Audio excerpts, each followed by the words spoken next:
Pensadores da Nova Esquerda. Roger Scruton. Parte 12+1.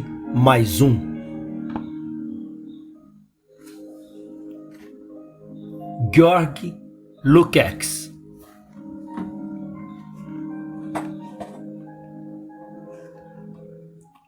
Muitos pensadores da nova esquerda são de uma época recente, produto da prosperidade do pós-guerra e da paz europeia. Alguns, contudo, pertencem a tempos violentos. À própria guerra ou ao período da luta comunista que a procedeu. Entre as testemunhas dessa era, pouca heróica, poucos foram mais influentes nos círculos acadêmicos que o húngaro Georg Lukács, que à época de sua morte em 1971, tornara-se o maior crítico literário da esquerda internacional e o principal expoente da teoria neomarxista da sociedade. Lukács combinava o fervor iconoclasta dos bolcheviques com uma distinta cultura austro-húngara. Amigo de escritores, músicos, pintores e filósofos e membro da elite habsburga, Lukács pertenceu ao mundo que logo naufragou. Ele nada estimava, contudo, da herança habsburga, nem a doce nobreza de Strauss e Hofmannsthal, nem a ordem espontânea de Hayek e Wittgenstein.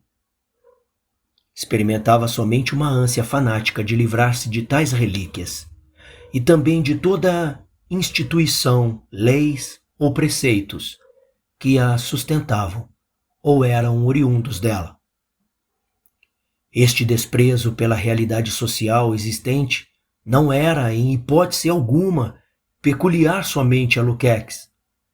Sentimentos similares estão expressos nas obras de seus contemporâneos austro-húngaros, na sátira nihilista de Karl Kraus, nos gritos vampirescos de Schoenberg, na fria arquitetura de Loos e nas leis e ofícios sem sentido imaginados por Kafka e Musil. Contudo, Lukács deu a tais sentimentos uma virada original e perigosa, afastando-os da aura da especulação e estreando-os ao atentado de Sarajevo.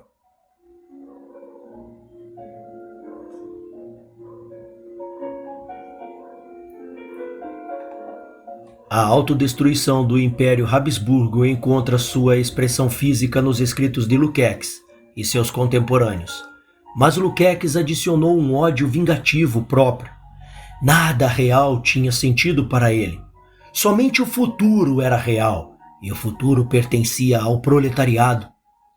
A tarefa do crítico era desvelar o proletariado e estabelecer-se como o verdadeiro inquisidor da cultura. Por seu sucesso em cumprir tal tarefa, Lukács é agora tão respeitado. Não fosse por Lukács, não haveria uma coisa tal como a crítica proletária. Na realidade, não haveria uma coisa tal como o proletariado, como a nova esquerda veio a conhecer e adorar. Lukács não inventou a crítica socialista da cultura. Como ele repetidamente reconhece, a ideia era uma das ideias favoritas de Lenin. No entanto, Lukács foi o primeiro expoente desta ideia, que era suficientemente bem educado para realizá-la, e assim atingir resultados que pareceriam críveis àqueles a quem a cultura permanecia como fonte de validade secular. Quando os acadêmicos radicais dos anos 1960 começaram a procurar as autoridades que justificariam seu natural criticismo, foi Lukács que eles procuraram. Não somente ele tinha compilado o primeiro index marxista da moderna literatura que fosse confiável, ele também concebera uma inventiva crítica que situava a cultura no centro da luta de classes, entre as forças da revolução e da reação. Ele mostrou aos seus seguidores literários que a preocupação intelectual destes era idêntica ao intento universal do proletariado, a liquidação dos elementos reacionários. Em suma, ele justificou a cultura para o marxista, ao mostrar como condená-la em termos marxistas. Como muitos bolcheviques, Lukács era oriundo das classes mais altas. Seu pai era um bem-sucedido banqueiro judeu, que fora enobrecido pelo imperador e usou sua influência para obter privilégios para o filho, entre elas a isenção do serviço militar durante a Primeira Guerra Mundial. Lukács emergiu de sua prolongada adolescência com um ódio ardoroso a qualquer coisa possível. Este ódio foi fomentado pela leitura dos clássicos marxistas e do anarcossindicalismo de George Sorel, cuja apologia da violência lhe causou profunda impressão, sendo mais tarde frequentemente utilizada na defesa do terror revolucionário. Lukács filiou-se ao Partido Comunista Húngaro logo após sua fundação, em 1918, e serviu como vice-comissário da educação no breve Soviete Húngaro. Mais tarde, ele veria com satisfação os atos heróicos daquele tempo, quando iniciou a obra de demissão de todos os professores não comunistas das universidades húngaras. Forçado ao exílio em 1919, Lukács começou a se dedicar mais intensamente à sua carreira literária e em 1923 lançou a coleção de ensaios seminal intitulada História e Consciências de Classe. Em uma entrevista autobiográfica, Lukács fez duas observações que são epítomes de seu olhar da juventude. Naquele tempo, sentíamos todos um ódio amargo pelo capitalismo e todas suas formas. Queríamos destruí-lo a todo custo e o mais rapidamente possível. Você não pode só provar o marxismo, você deve se converter a ele. Essas duas coisas podem ser compreendidas juntas. Depois de sua conversão ao marxismo, quando ele se tornou, como ele mesmo diz, um sectário messiânico, Lukács pôde ver somente a presença odiosa do capitalismo, e nada no mundo ao redor tinha qualquer validade independente. Para Lukács, a monarquia dual não era mais um sistema de leis e instituições despida de sua verdadeira identidade, como uma solução cuidadosamente negociada para um problema recorrente de governo. Não tinha nenhum aspecto além daquele do sistema econômico ao qual pertencia. Deste momento em diante, o mundo circundante perdeu todo o clamor sobre a consciência de Lukács. Tudo deveria ser varrido e aprimorado pelas chamas da revolução. A lei não tinha validade maior que qualquer outro aspecto do processo político. A questão da legalidade e da ilegalidade resume-se, para o Partido Comunista, a uma mera questão de tática. Ele escreveu, adicionando que, nesta solução completamente inescrupulosa, reside a única rejeição prática e moral possível do sistema legal burguês. E o que era verdadeiro sobre o sistema legal era verdadeiro também com relação a todas as outras características do mundo burguês. Práticas econômicas, relações sociais, emoções, ambições, mesmo a própria moralidade. Em resposta a uma indagação, Lukács asseriu que a ética comunista toma como seu dever maior a aceitação da necessidade de agir perversamente e prosseguiu: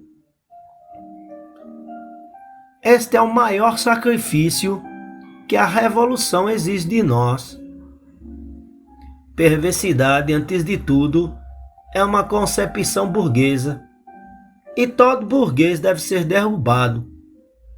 Na realidade, toda a psique humana está tão deformada pelo capitalismo que não é possível ser humano na sociedade burguesa. E isso porque a burguesia possui somente a aparência da existência humana. No tempo em que Lukács escreveu esta última nota, Hitler estava falando em termos similares sobre os judeus. Mas Lukács escolheu sua linguagem deliberadamente.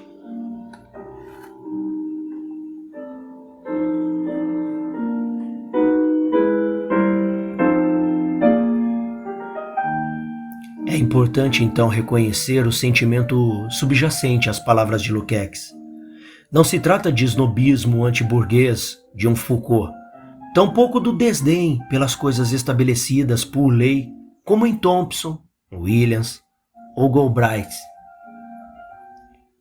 Esta é a verdadeira voz do ódio, e enquanto esse ódio abarca todas as aparências do mundo burguês, ele é dirigido para além e para baixo delas, para o demônio oculto que elas escondem. O demônio é o capitalismo, e o ódio pelo capitalismo é total e incondicional, justificando toda a violência moral. Mas por quê? O que é tão mal no capitalismo? A maior conquista de Lukács foi ter encontrado a resposta que se tornou para a nova esquerda canônica para esta questão.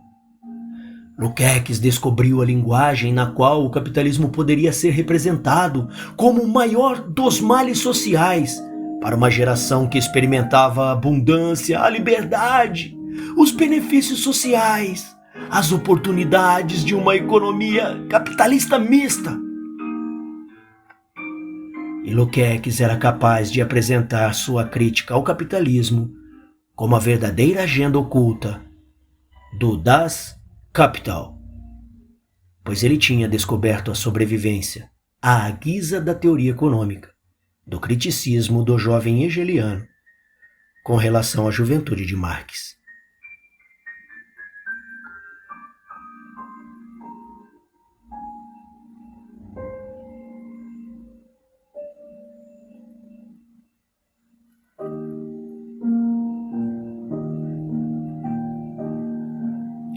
A economia marxista é um confuso, mas fascinante conglomerado de ideias, tomadas parcialmente da economia política de Ricardo e parcialmente do que Lukács chamou de filosofia clássica alemã, isto é, de Kant, Fichte, Hegel, Schiller e seus contemporâneos.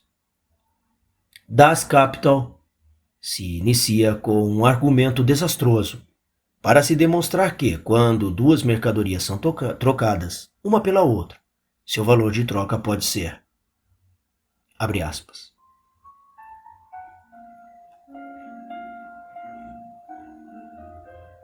o modo de expressão, a forma fenomenal de algo contido nelas, ainda que distinto delas. Este comentário, já apresentado no tendencioso idioma da filosofia clássica alemã, é justificado com uma importante falácia.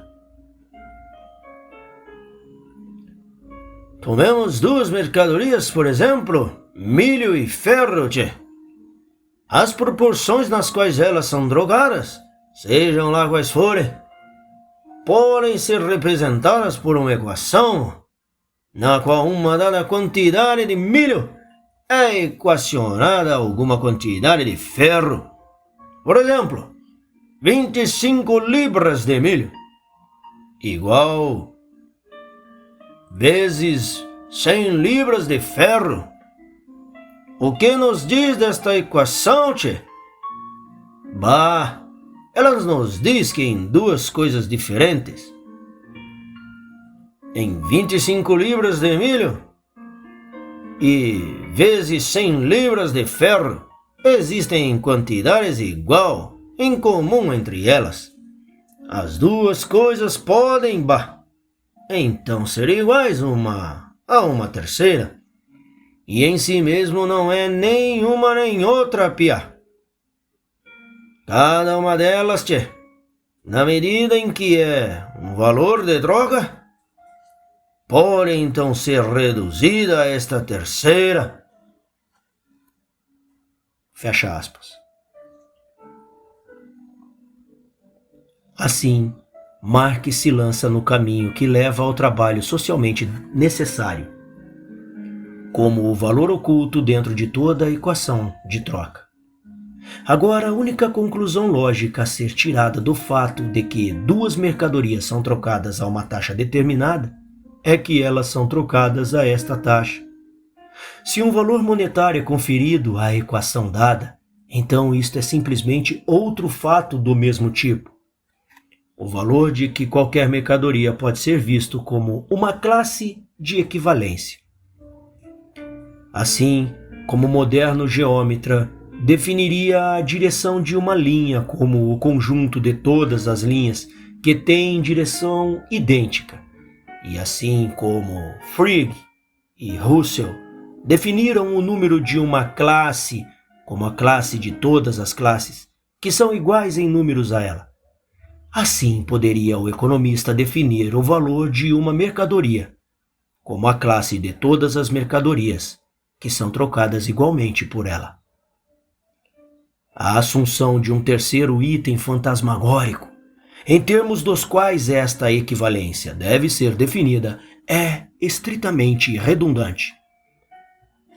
Um comentário puramente metafísico sobre os fatos que, de nenhum modo, lhe dão suporte. Por este falacioso argumento a priori, a economia marxista toma o seu assunto principal, não um dado empírico, mas uma entidade oculta, que de nenhum modo é implicada por eles.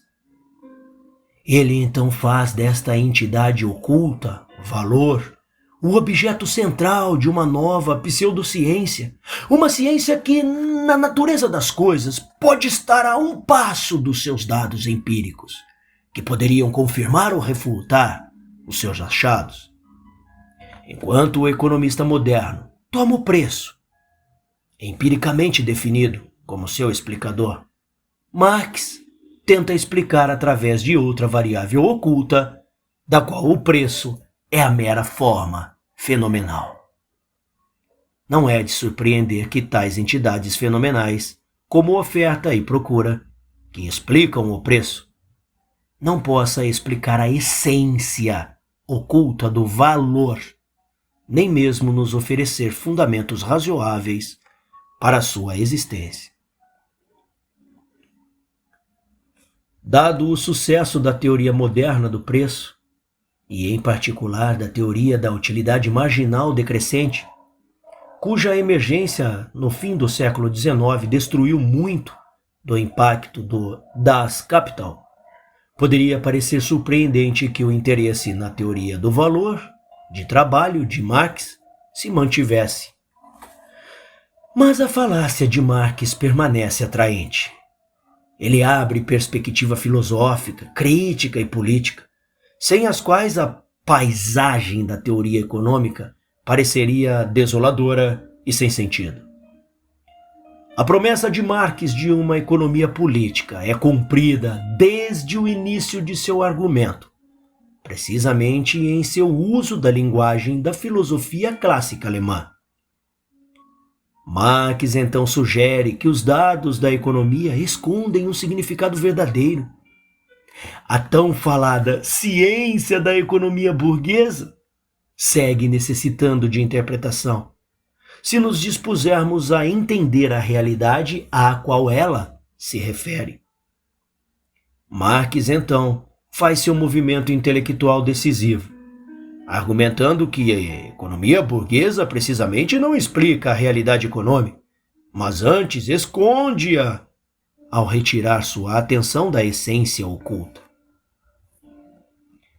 A economia burguesa não é ciência, senão ideologia, e a economia verdadeira, a política econômica do Das Kapital, assenta seus parâmetros científicos precisamente no método filosófico, que lhe permite ir além das aparências até a essência social que elas escondem.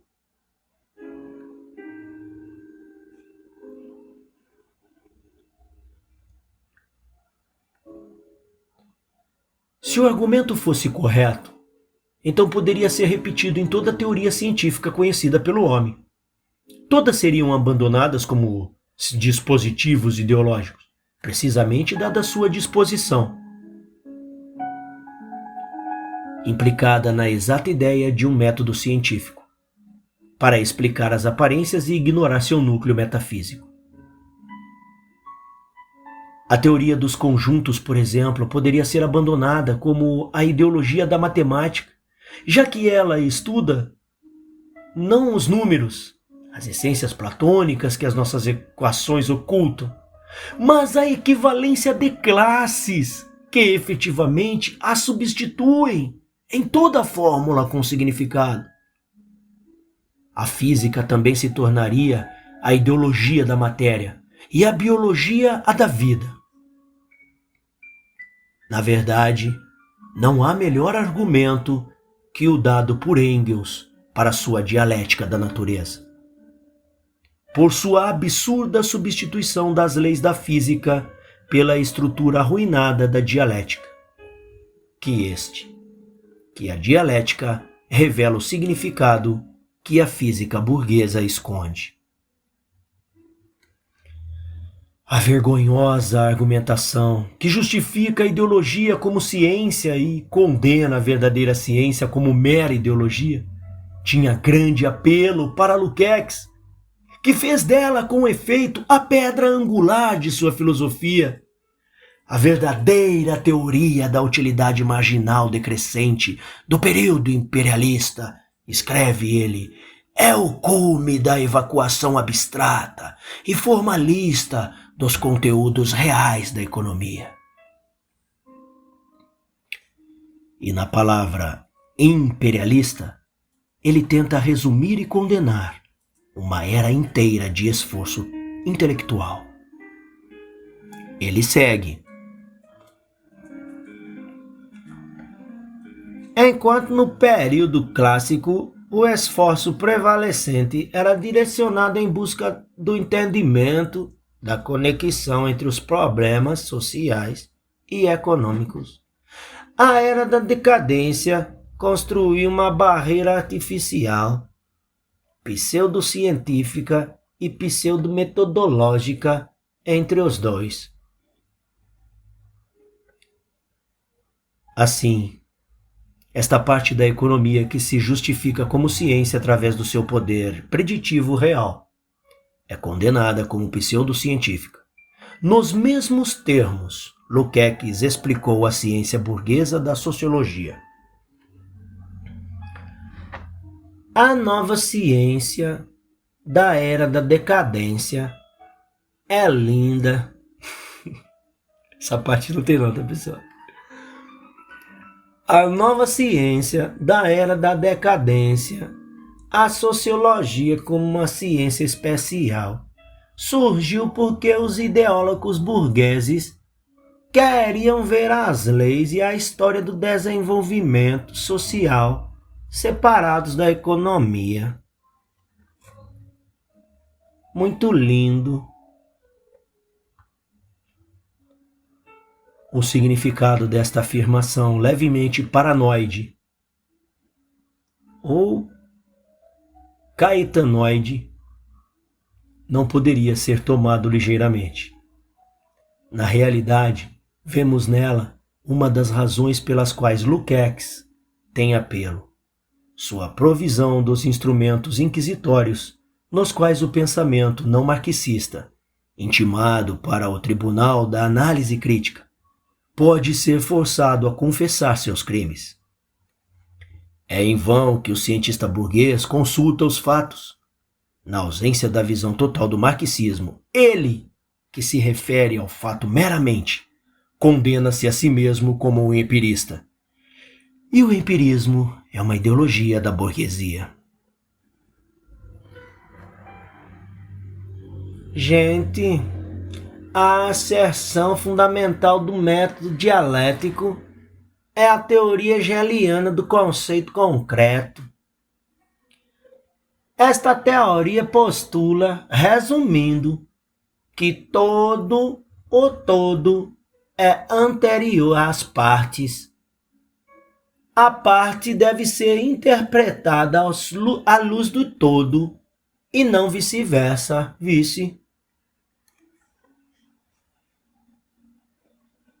Se os fatos servem para refutar a teoria total do marxismo, então, muito pior para os fatos. Filósofos da ciência estarão familiarizados com esta tese de Quine e Durkheim, segundo a qual qualquer teoria adequadamente revisada pode ser tornada consistente com qualquer dado, e qualquer dado pode ser rejeitado conforme os interesses da teoria. No entanto, o que Lukács propõe é a rejeição do dado, não nos interesses de uma teoria científica, mas nos interesses de uma filosofia que deprecia a observação empírica como o último refúgio do ideólogo. Assim, ele é capaz de rasgar o marxismo da sua vã disputa com os dados empíricos e colocá-lo acima dos domínios da ciência, sobre a qual ele pode, doravante, dominar em seu triunfo imaginário. Leitores filosóficos da academia moderna frequentemente simpatizam com o empreendimento marxista, pois os simples fatos do preço, lucro, oferta e procura são também realidades humanas, conectadas com nossas mais profundas experiências sociais. Trabalho, troca, talento, propriedade, moradia, consumo e paz. O filósofo é conduzido a concepções que comemoram aquelas experiências fundamentais e que as marcam indelevelmente em nossa álgebra econômica, como a esfinge do soberano impressa na moeda.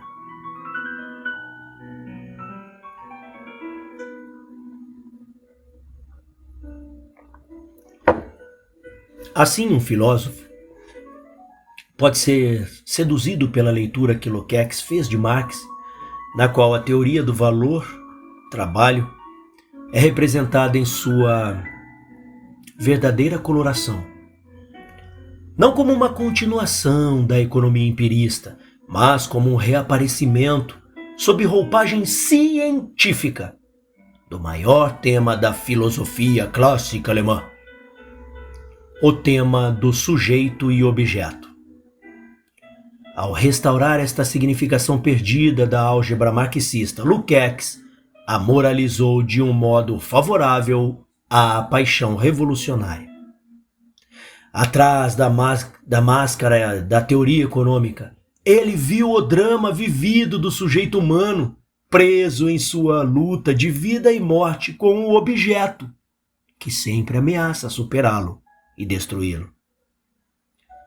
Para entender o sistema capitalista, argumenta Lukács, devemos vê-lo em sua totalidade, e pode-se fazer isso somente com a ajuda de uma teoria total. Uma teoria que apreende o todo das coisas e as vê por completo. Esta teoria total é o marxismo, concebido de acordo com a interpretação dialética. Deste ponto de vista da teoria total da produção capitalista, somos capazes de ver que as relações de produção do capitalismo são refletidas não somente nas leis, instituições e ideologia capitalistas, mas exatamente na estrutura da consciência capitalista. O capitalismo não está somente em nossos corpos. Ele está em nossas mentes. Em particular, a consciência capitalista inclina-se às ilusões fetichistas. O efeito dessas ilusões é introduzir uma condição que Lukács chamou de retificação da consciência.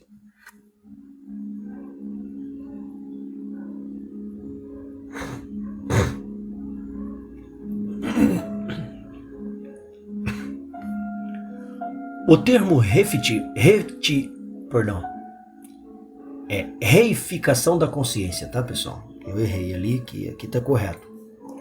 O termo reificação, ou em alemão, Versachung,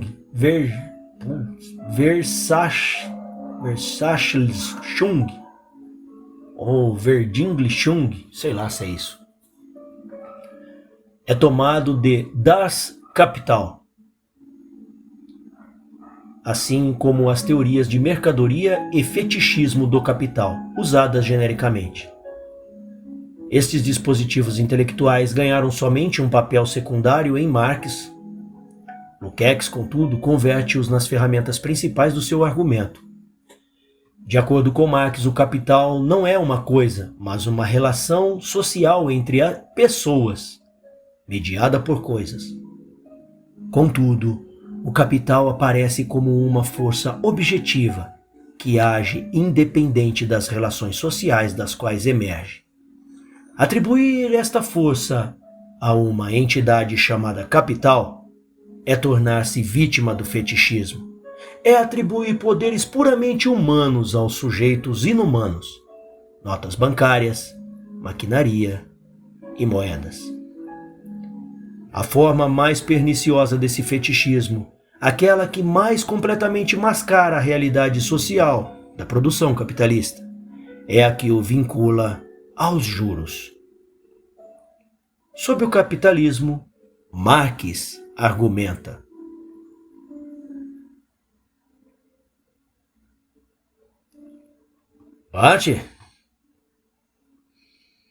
no capitalismo, é como se os juros fossem um produto típico do capital. A questão principal e o lucro, no modelo de lucro de uma empresa, fosse um mero acessório e um subproduto do processo de reputação. Assim temos uma forma fetichista de capital e a concepção de capital fetiche.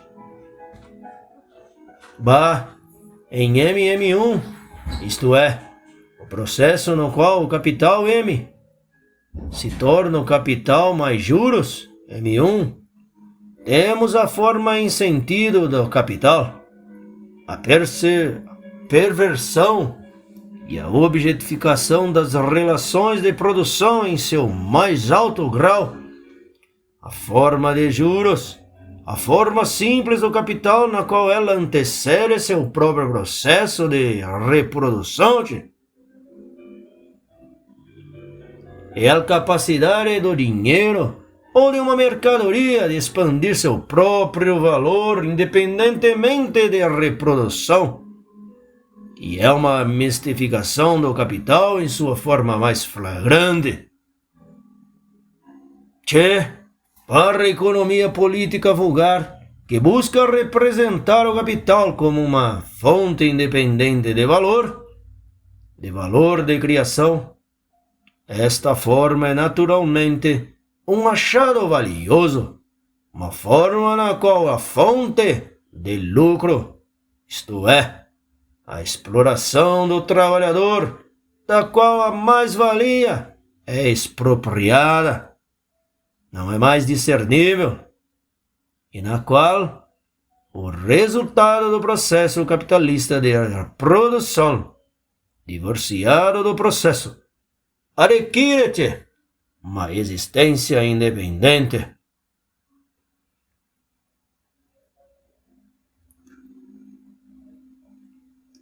A força emocional por trás do argumento de Marx é mais evidente que sua estrutura intelectual. E é esta mesma força que anima Lukács, em seu empréstimo entusiasta da terminologia de Marx, a reificação, a alienação e o fetichismo tornam-se pecados que afligem o sistema capitalista. Assim como há fetichismo do capital, então também há fetichismo da mercadoria, que mistifica as relações humanas do mercado e esconde a exploração das quais as mercadorias se alimentam.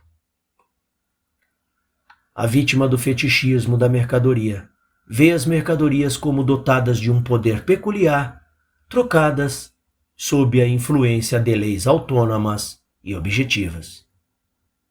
Vistas deste modo, as mercadorias realmente têm poder sobre o homem que as fetichiza e que vê a si mesmo em termos similares.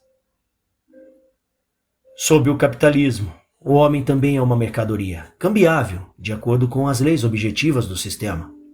Assim, Lukács argumenta, o mundo objetivo é fetichizado, enquanto o mundo subjetivo é reificado. Os objetos destilam diante de nós como que dotados de poderes dominadores, enquanto o sujeito humano é degradado ao status de coisa, arrasado pelas leis objetivas do mercado.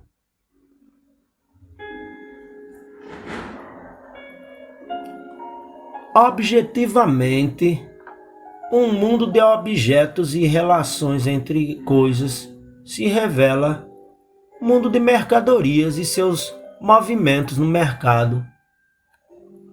As leis que governam esses objetos e seus movimentos são gradualmente descobertas pelo homem.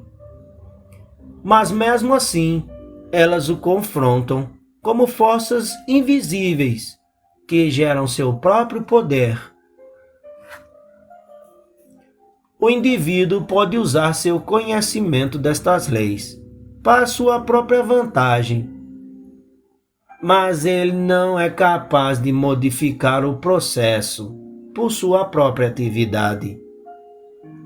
Subjetivamente, onde a economia de mercado foi completamente desenvolvida, a atividade de um homem torna-se alienada de si mesmo, tornando-se uma mercadoria que, sujeita à objetividade não humana das leis naturais da sociedade, deve seguir seu próprio caminho, independente do homem, assim como qualquer artigo de consumo.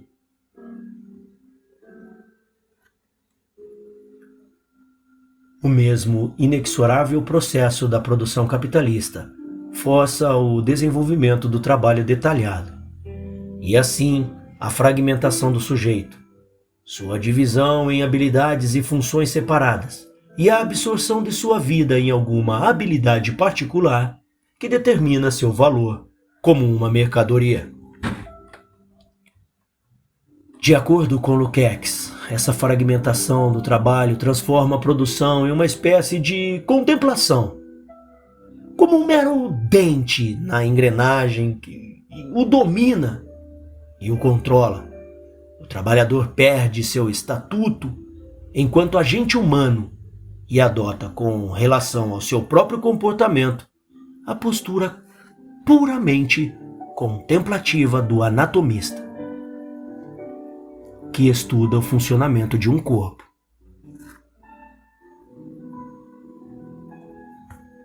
Pela constante repetição de tais argumentos, Lukács é capaz de persuadir a si mesmo de que o fetichismo, a alienação e a reificação definem a condição espiritual prevalecente na sociedade capitalista. Eles são manifestos na escravização da classe trabalhadora, na degradação da arte e da linguagem, na perversão das relações sexuais, ou seja, na separação entre o homem e a sua essência.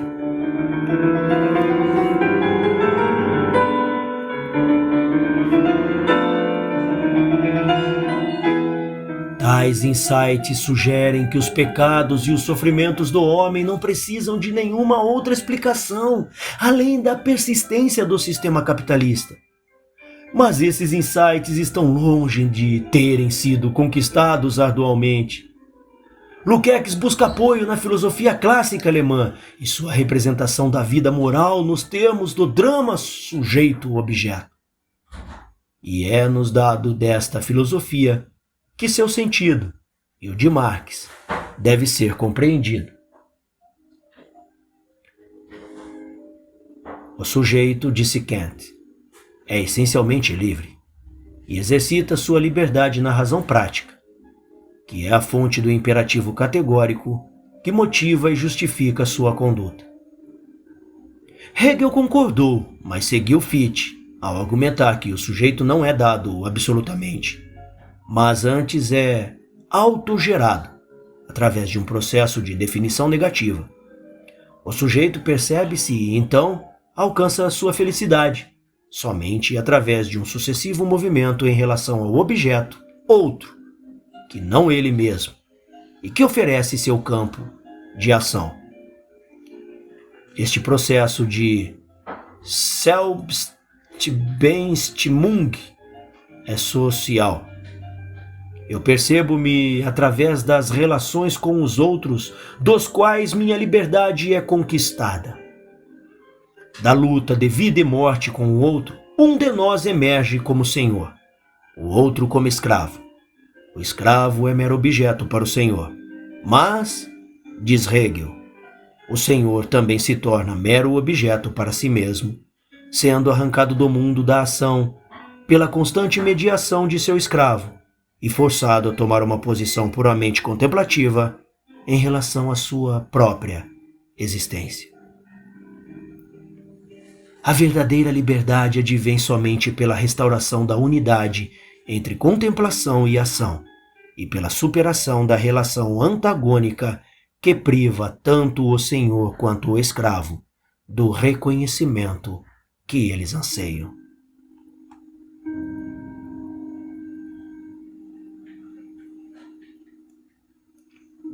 O processo de autorrealização exemplifica a estrutura da dialética. O imediato, o sujeito indeterminado, o vazio, ultrapassa a si mesmo, é objetificado e alienado. Em todo o autoconhecimento há este primeiro momento de negação, a conversão do sujeito em objeto de sua própria consciência contemplativa. Somente na completude da dialética o self é restaurado a si mesmo, de forma a tornar-se consciente e determinantemente o que ele era antes, somente abstrata e potencialmente. Assim, eu ganho a minha consciência moral e minha liberdade em dois estágios. Primeiro, passo do imediato eu quero da infância para a terrível percepção de mim mesmo, escravizado pelo desejo. Então incorporo esta autoconsciência em minha própria natureza subjetiva, como uma qualificação de minha vontade. Assim alcanço uma unidade de contemplação e ação. Torno-me um verdadeiro agente motivado pela concepção de mim mesmo e o objeto de meu próprio respeito e também dos outros. As ricas implicações filosóficas desse argumento não podem nos deter.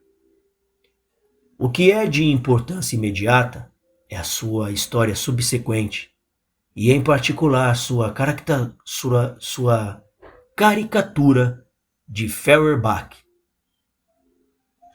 Em sua exploração da consciência infeliz, espírito em autoalienação, Hegel tinha muitas coisas interessantes a dizer sobre religião. Ele argumentou que um tipo particular de religião, aquela que considera Deus como irremediavelmente transcendente, o locus de toda virtude e sacralidade, e o mundo como eternamente separado de Deus, testemunho do estado da queda do homem, era o reflexo de um espírito autoalienado. Feuerbach Aplicou esta observação a toda a religião e ao cristianismo em particular. Na cristandade, o homem situa toda virtude em uma esfera paradisíaca e, assim, não encontra virtude em si mesmo. Feuerbach, então, adiciona uma nova torção ao argumento, tomando emprestado da filosofia da religião de Kant o crucial conceito de fetiche. No fetichismo, Kant diz: o homem atribui seus próprios poderes a objetos que estão fora dele e é então levado a removê-los de sua vontade. A cristandade também é fetichismo, afirmou Feuerbach, em que o homem atribui sua virtude, liberdade e felicidade para uma esfera espiritual irreal, e então vive sua existência material em um estado de separação desesperançosa de sua verdadeira natureza e poder.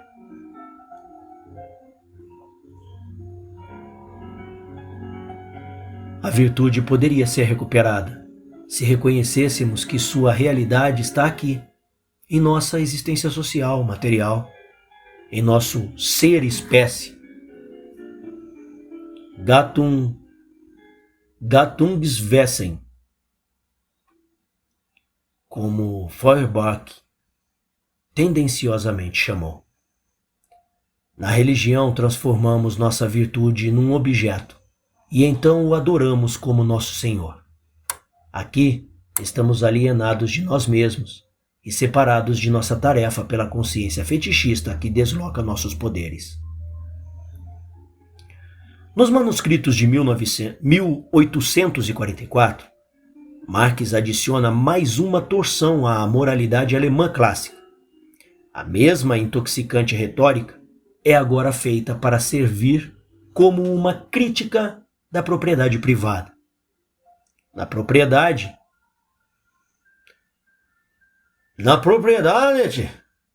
diz Marx, o homem torna-se um mero objeto, com atributos de direito e vontade. Ele adora este objeto, piá, que se apodera dele em virtude do poder que retira de sua própria atividade.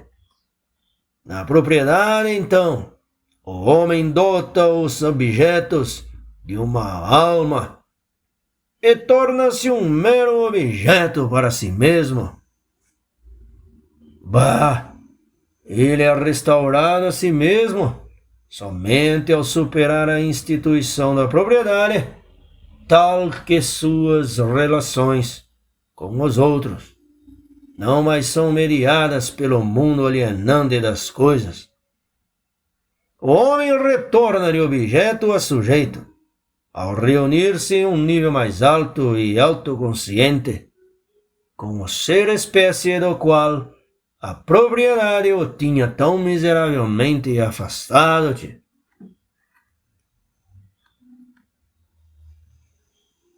Os manuscritos de 1844 foram descobertos somente depois de Lukács escrever História e Consciência de Classe. Ele mesmo ajudou a preparar a primeira edição deles, durante o seu período de exílio na União Soviética.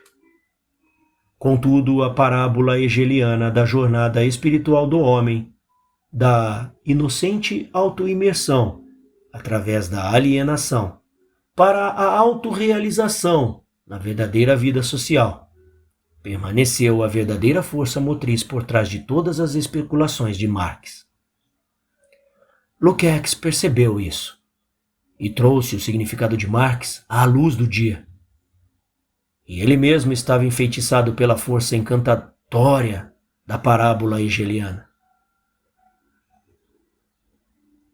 Enquanto a ciência, a teoria do fetichismo, da mercadoria e do capital é vazia, ela nada adiciona à explicação da acumulação de capital ou da troca de mercadorias. Mesmo como autocrítica social, ela é tendenciosa e mais sensacional que sensível.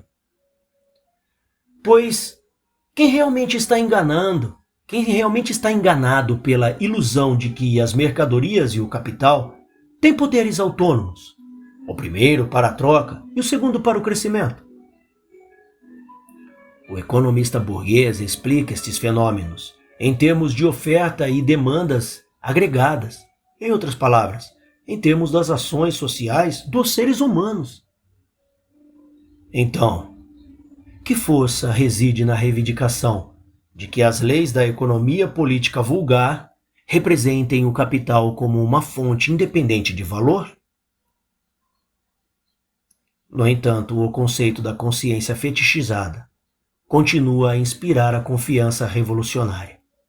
A teoria da alienação hegeliana não é meramente um relato do caminho de um homem à autoconsciência.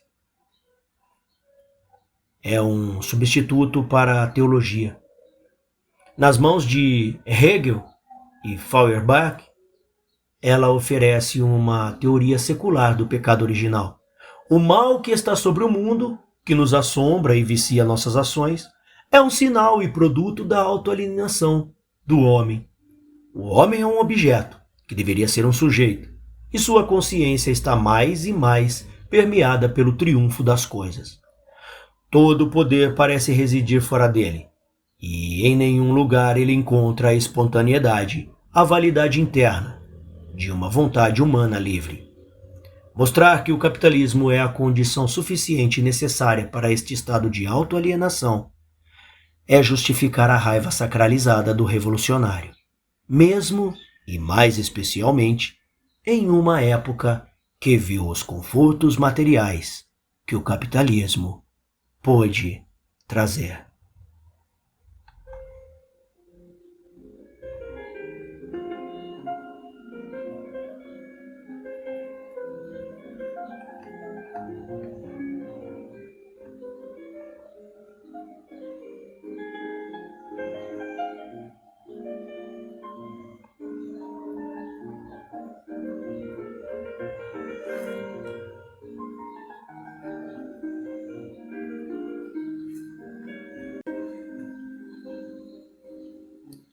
Isto, então, é a conquista central de Lukács, ter revelado e endossado a significação teológica da economia marxista e ter adaptado as teorias marxistas para o novo clima emocional. Ele tornou o marxismo clássico disponível para uma geração ansiosa por uma liberação interna subjetiva. É claro, falando racionalmente, a teoria da reificação não é mais capaz de gerar um programa político que qualquer outro dos críticos românticos do domínio da propriedade. Pois qual é a alternativa? Sob que condições o homem escapará da prisão da consciência reificada e como estas condições serão asseguradas? Por que, em particular, a propriedade pública, ou mesmo a propriedade social, deveria ser uma mudança decisiva? De que modo a crítica socialista do capitalismo realmente avançou para além da formulação kantiana do pecado da mundanidade? Considere as palavras de Kant. Abre aspas. No reino dos fins, tudo tem ou um preço ou uma dignidade. Se tem um preço, algo mais pode ser colocado em seu lugar como um equivalente. Se é exaltado acima de todo preço e, portanto, não admite equivalente, então tem uma dignidade. Fecha aspas. De que modo a crítica marxista da troca capitalista traduziu esta máxima moral em política real? É verdadeiro que o idioma metafísico do sujeito e objeto revitalizou a retórica do socialismo. Em tal medida que a reificação se tornou uma palavra importante durante maio de 68 em Paris. Mas as discussões deste termo na New Left Review não adicionaram à retórica nada senão pseudo-teoria, um moroso farejar do intelecto ao redor de um santuário inatingível. A afirmação capenga, expressa na linguagem de sujeito e objeto, poderia animar o mais solene respeito. A observação de Marx de que o burocrata relaciona-se com o mundo como um mero objeto de sua atividade, é típica. Banal, snob e levemente preciosista em sua sugestão de que alguém é menos um objeto quanto mais tempo despende no British Museum. Mas a observação é acolhida por Erich Fromm, o grande vulgarizador do marxismo humanista, como uma profunda definição, da qual o todo da moralidade pode emergir. Lukács não é melhor que seus sucessores. Ele também acredita que a teoria da reificação diz tudo, tal que deixa de ser necessário mergulhar nos trâmites do capitalismo. A besta foi mais e mais anatematizada e deve ainda ser arrancada da mente. Mas onde encontraremos alternativa? Lukács assenta seu comunismo em uma curiosa adição à teoria, que é sustentada, se não para justificar um lapso de fé, no mínimo, para iluminar o abismo que habita abaixo.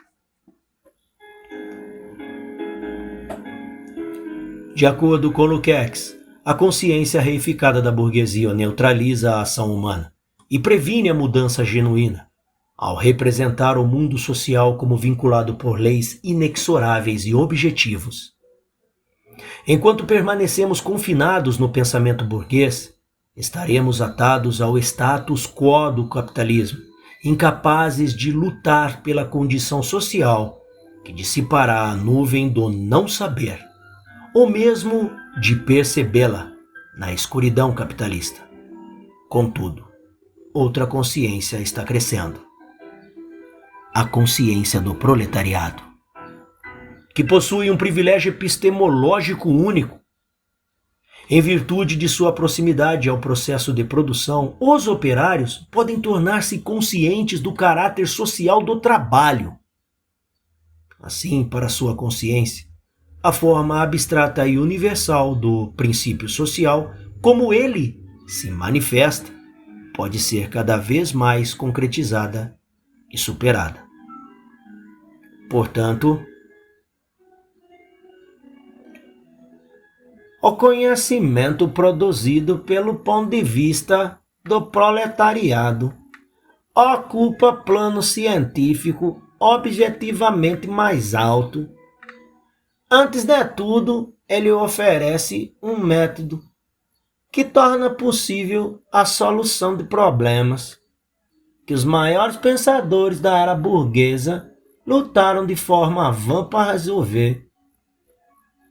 E em sua substância, ele oferece a análise histórica adequada do capitalismo, que deve permanecer além do alcance dos pensadores burgueses.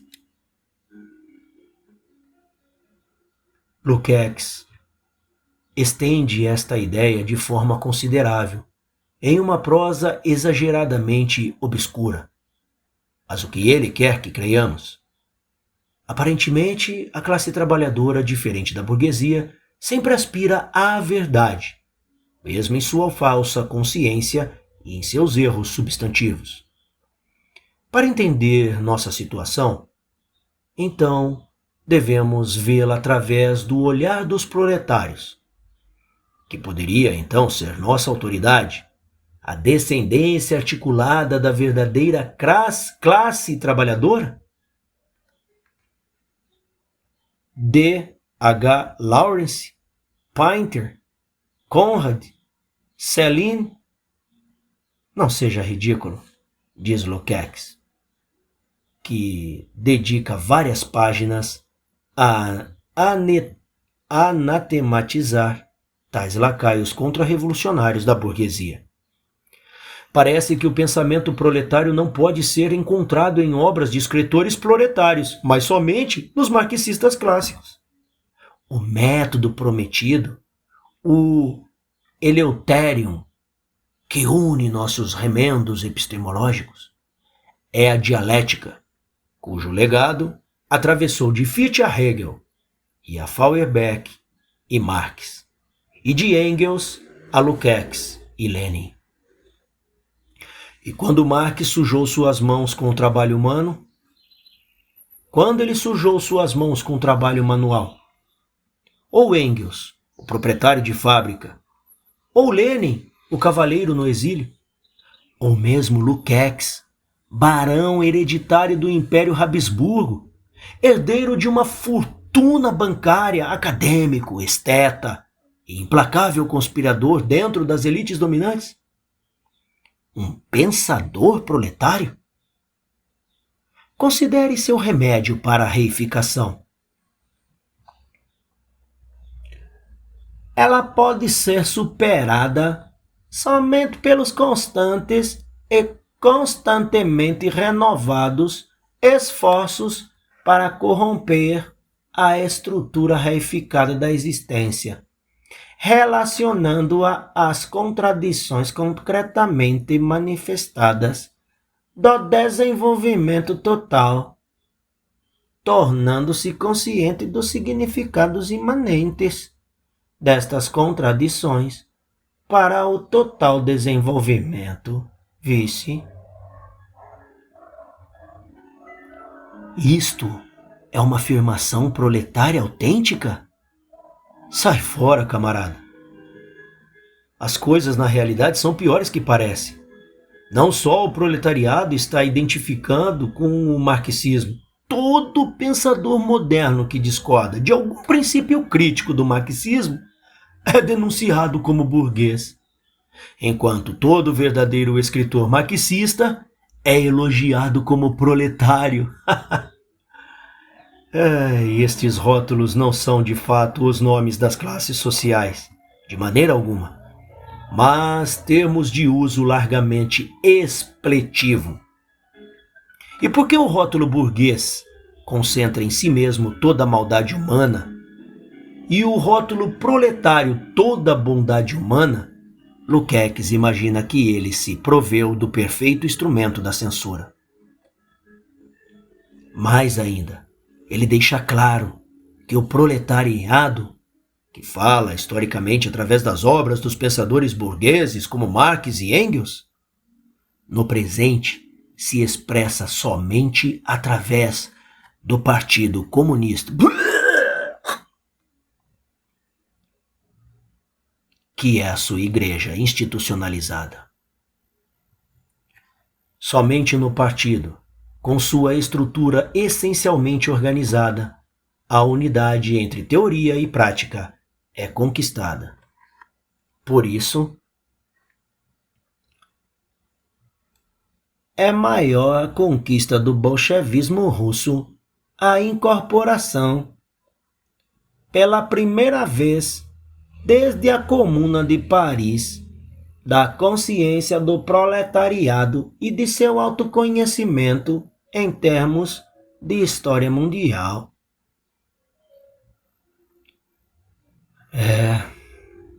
Para coroar tudo isso, qualquer um que realmente consulte as ideias do proletariado comete um erro comunista hediondo, o erro do oportunismo. Isto consiste em confundir o estado da consciência real e psicológico do proletariado com a consciência de classe do proletariado.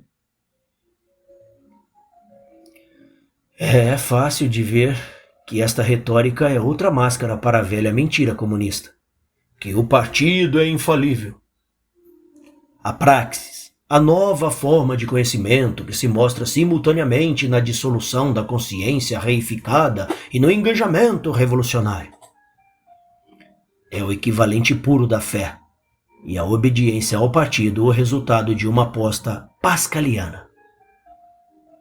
E, contanto que você não cometa o supremo erro oportunista de consultar os membros reais do proletariado, você pode se persuadir de que, ao executar tal contorcionismo mental, renega a consciência poluída da burguesia e une-se à luta revolucionária da verdadeira classe operária.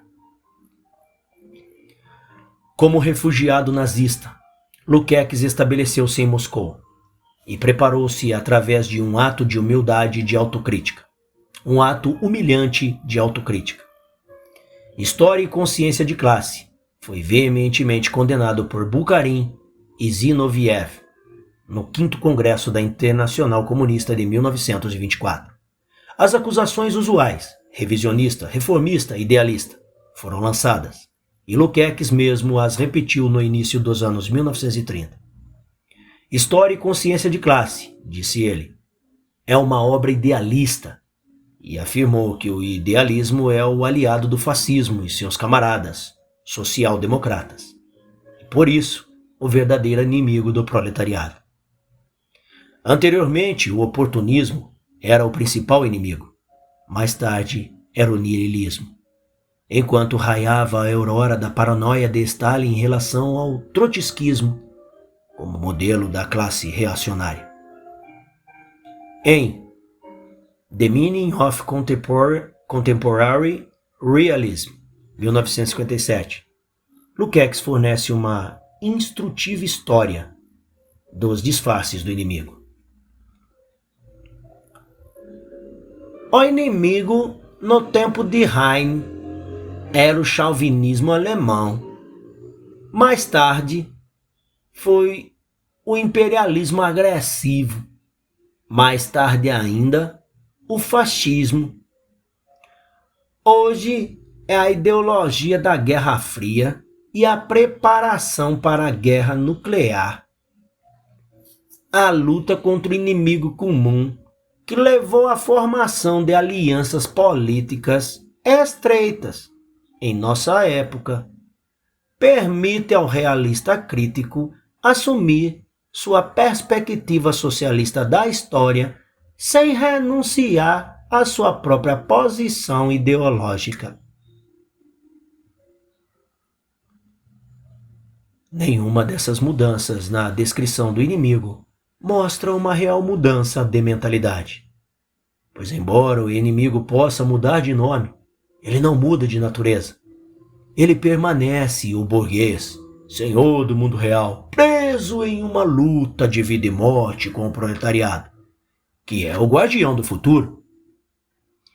Mesmo depois da morte de Stalin e da subsequente invasão da Hungria, quando Lukács, a despeito de ser um membro do governo de Nagy, caracteristicamente escapou com vida. Ele continuou a dividir o mundo em dois campos, o burguês e o proletário, e a aplicar suas energias nas denúncias da literatura realmente existente e do modernismo em particular, a favor do ideal oculto do realismo socialista. Isso é uma doença. O socialismo é uma doença. É verdade, em seus últimos anos, ele não mergulhou nas profundezas do The Destruction of Reason, o documento maior do período stalinista, no qual virtualmente tudo da filosofia alemã pós-romântica foi abandonado como protonazismo. Na realidade, ele produziu uma crítica que não é sem mérito, reconhecendo, por exemplo, a simplificação histórica e a penetração psicológica de Balzac e Scott. Contudo, esta leniência em relação a tais observadores reacionários foi possível somente por suas circunstâncias históricas, pelo fato de que eles viveram e escreveram antes do marxismo. Sua crítica reacionária dos valores da Revolução Francesa poderia, então, ser apropriada pelos novos revolucionários, que seriam capazes de limpar a mancha da falsa consciência.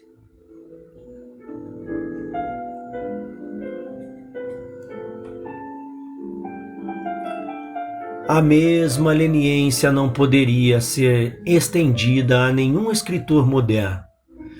Daí o longo tormento causado por Thomas Mann, o antigo amigo que retratara Lukács de um modo distintamente lisonjeiro para sua inteligência, como Nafta em A Montanha Mágica, e cujas novelas poderiam certamente ser consideradas por qualquer um com a módica sensibilidade literária entre as grandes conquistas do nosso século. Man era um problema antigo, correspondente ao problema que Eliot colocou para Lives.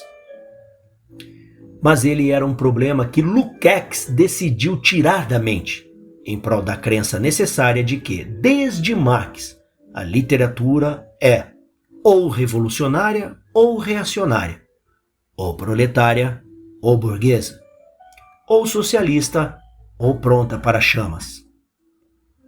O fervor da censura com a qual suas visões foram expostas e a extraordinária propensão para condenar através de rótulos justificam as acusações de Kolakowski em Minds Currents of Marxism, volume 3,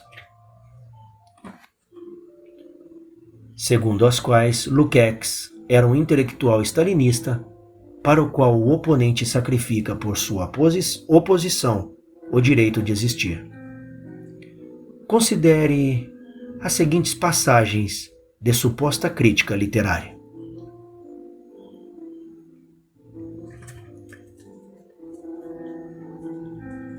Vimos como a ideologia antiviolência se estende da fase pretensamente revolucionária do expressionismo até a explícita capitulação contra-revolucionária diante do terror branco da burguesia. Com Malthus, a decadência da crítica romântica do capitalismo aparece muito cedo em suas formas mais más e repulsivas, como expressão da ideologia da seção mais reacionária da burguesia inglesa. A crise subsequente reduziu um dos mais talentosos e brilhantes representantes do anticapitalismo, Thomas Carlyle, a um decadente aleijado, um mentiroso apologeta do capitalismo. Passagens inteiras nos escritos críticos de Lukács mostram esta visão unidimensional, dominada pela inventiva dicotomizada e escrita no estilo da menina albanesa Au Pair, imaginada por Peter Simple. A crítica literária não é nada senão um engajamento altivo com o intelecto e a sensibilidade de outrem. Para Lukács, como para todos os comunistas verdadeiramente ortodoxos, tal engajamento é impossível, e seu criticismo é, então, nulo, irrefletido e, em última análise, repulsivo em seu zelo inquisitorial. Em todo ponto onde o argumento é necessário, uma nuvem sufocante de rótulos é amaldiçoada diante do inimigo, e o tradicional lamento comunista: quem não está conosco está contra nós, não importa a sua intenção, salta da página. Lukács é pouco convincente, tanto em sua denúncia da política ocidental, quanto em sua condenação da literatura, que floresceu sob os céus do Ocidente. Em suma, em uma entrevista para New Left Review, 1969, que só foi publicada depois de sua morte, ele dispensa a democracia burguesa com as seguintes palavras: seu princípio definidor é a divisão do homem em cidadão da vida pública e burguês da vida privada. Seu reflexo filosófico deve ser encontrado em Sade. Ele, então, opõe a democracia burguesa e a democracia socialista. Porque a economia socialista não produz e reproduz espontaneamente o homem apropriado para ela. Como a sociedade capitalista clássica naturalmente gerou seu homo economicus, a divisão cidadão-burguês de 1793 e de Sade, a função da democracia socialista é precisamente a educação, de seus membros em direção ao socialismo.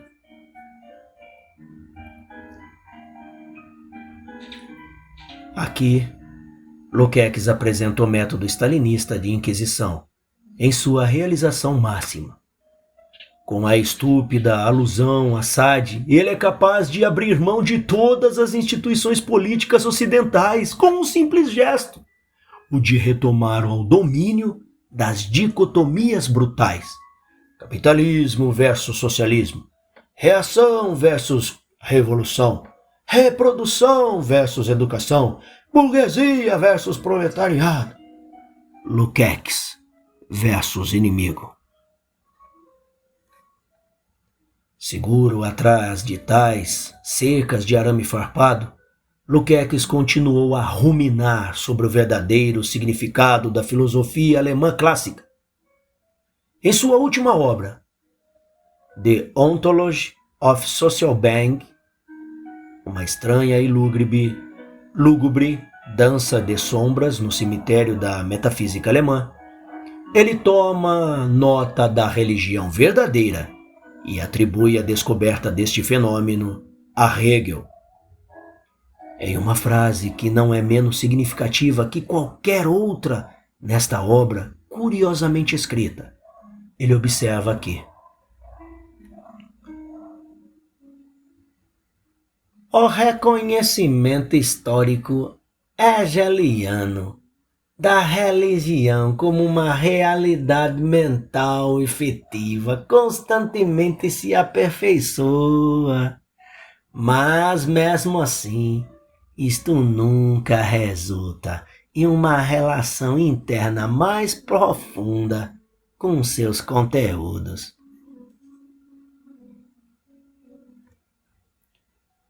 Tivesse Lukács se interessado pelo proletariado, não como um veículo imaginário de seu próprio ódio glorioso, mas como uma classe real de seres humanos verdadeiros, ele poderia ter encontrado a religião, não somente nas páginas de Hegel, mas também na realidade.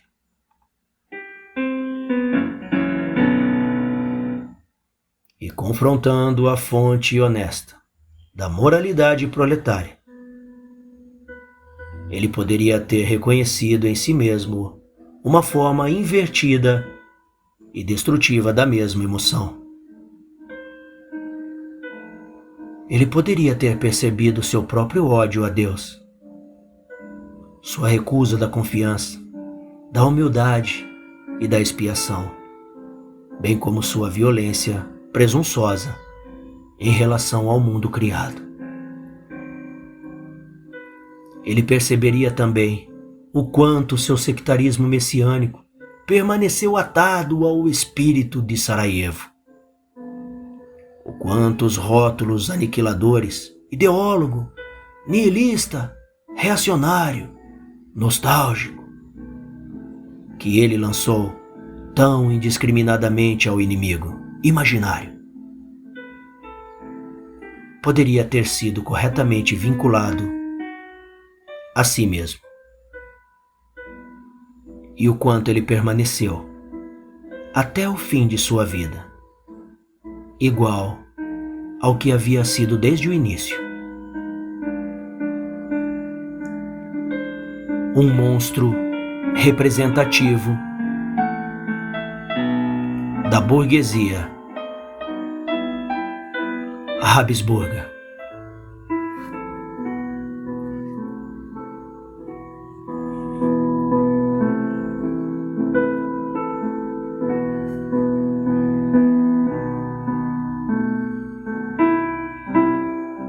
Obrigado por sua presença. Deixe o like, compartilhe o canal e nos apoie com seu Pix, Superchat ou Valeu. Que Deus o abençoe e lhe proteja. E que Deus proteja o nosso país do comunismo. Até a próxima leitura.